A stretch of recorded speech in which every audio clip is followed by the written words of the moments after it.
the creative essence and spirit of sketch found me really about 30 years ago when I was an actor in between gigs and working with young people who at the time I guess would identify themselves as living homeless or houseless and navigating struggle and precarity. Sketch was formed out of an art group at the Evergreen. I've been in Phyllis's art group since the early 90s. Basically came out the idea, I think it was called Belinda's or Brenda's in Vancouver, where they had started an art studio with Street Youth. Phyllis wanted to start something here that allowed people with the conflict of the times, the lack of access to artistic programs, to be able to have a place, to be able to sort of unload, be able to have a voice, be able to have just an element of safety and security where we could be authentically ourselves. Just realized how much the arts were such a profound way to connect with the spirit of being human and being alive and a way to try to figure out who we want to be in the world. So I gave up my acting career, and in 1996 was when I kind of officially, I guess, started it as a community engaged arts initiative.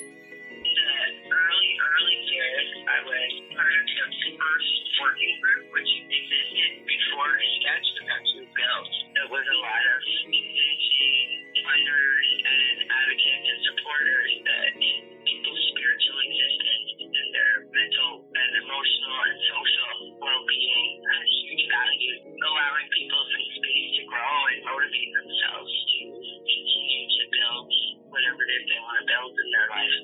Really, it has always been a series of projects that have kind of built on each other and woven together to create this, I think, a really powerful community development initiative that really is the result of meetings. I'm amazed and excited that we're 25 years old.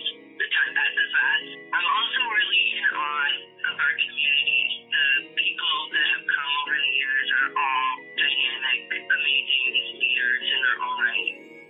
I started a Sketch 24 years ago. They were looking for a general manager, and so I applied, but then I chickened out and didn't take the job and ended up being part of an advisory group. Well, my relationship with Sketch began long before Sketch, because I was a buddy of Rudy from her earliest years, but when she was involved in Sketch, we got involved. And we have been involved in doing planning with lots and lots of people in many circumstances.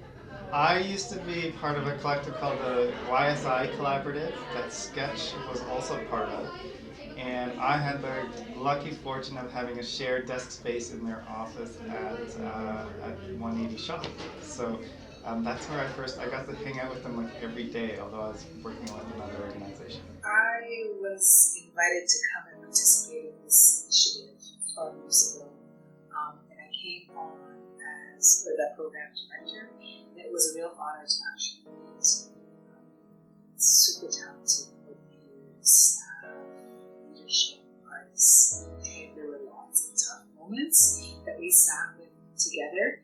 My contribution was that Sketch had some foundational politics behind it. It was always there in the way we engaged with the community in the arts. I really pushed to just not be afraid to declare politically we want to be building these things. It was the one time that I would get sober and make time for myself when there was no time for myself, and I was hurting really, really bad. I came to Sketch about 5 years ago when they put a call out for Indigenous artists to help build and design a medicine garden, which is known as the Weaver Men Garden. I had done some work with one of the Sketch staff, and so they invited me to come into the space to talk about boundaries, interestingly. They support young artists who don't necessarily have experience. This is actually my first sculpture, and I don't think there's another place actually that would support me in doing something that I have never done before. I think without collaboration and without conversation as well, Sketch would not really be alive right now. As someone who has spoken to people recently within Sketch, and they've all kind of shared the same thing, the same sentiments in terms of Sketch being a good place for open-mindedness, a good place for conversation. My relationship with Sketch is very new. I'm the new director of resource mobilization. I joined Sketch about 5 months ago. I really feel like that's kind of what Sketch is. It's just this constant co-creation of many projects, many programs, many organizational developments, many humans coming together with whatever they have to be able to deconstruct and to reconstruct. I think it's had its hand in incredible acts of civil disobedience, in amazing acts of elevation, and creating space for people that haven't historically had space or voice.